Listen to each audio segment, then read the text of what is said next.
ഇന്നത്തെ വീഡിയോ ഒരു ചോദ്യത്തിലൂടെ തുടങ്ങാം. മറ്റൊന്നുമല്ല, നിങ്ങളെ ഏറ്റവും കൂടുതൽ വിഷമിപ്പിച്ചിട്ടുള്ളത്, വേദനിപ്പിച്ചിട്ടുള്ളത് ആരാണ് എന്നുള്ളതാണ് ചോദ്യം. അപ്പൊ നിങ്ങളൊന്ന് ചിന്തിച്ചു നോക്കുകയാണെങ്കിൽ നിങ്ങൾക്ക് മനസ്സിലാവും, അതൊരിക്കലും നിങ്ങളുടെ ശത്രുവായിരുന്നില്ല.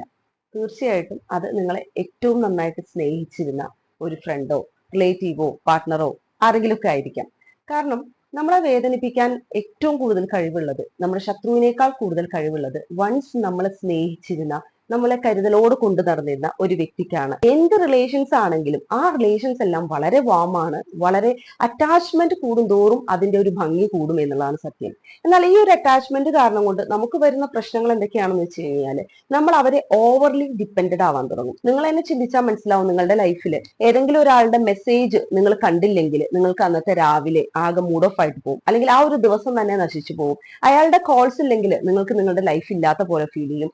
അതേപോലെ തന്നെ എന്തെങ്കിലും ഒരു കാര്യത്തിൽ തീരുമാനം എടുക്കണമെങ്കിൽ അയാളോട് ചോദിച്ച് അയാളൊന്ന് എസ് പറയണം, അല്ലെങ്കിൽ അയാളുടെ നോ എന്ന് പറയുന്നത് നിങ്ങളുടെ നോ ആണ്.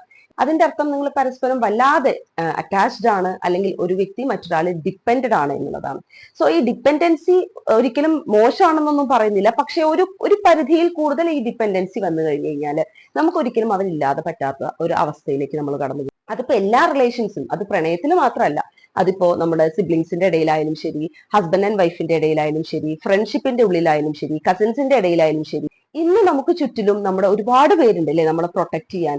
പക്ഷെ ഇവരൊന്നും ഇല്ലാത്തൊരു സമയം നമുക്ക് വരും, അല്ലെങ്കിൽ അവരൊക്കെ കൂടെ ഉണ്ടെങ്കിലും അവരെ കൊണ്ടൊന്നും സഹായിക്കാൻ പറ്റാത്ത ഒരു അവസ്ഥയിലൂടെ ചിലപ്പോൾ നമ്മൾ പാസ് ചെയ്യേണ്ടി വരും.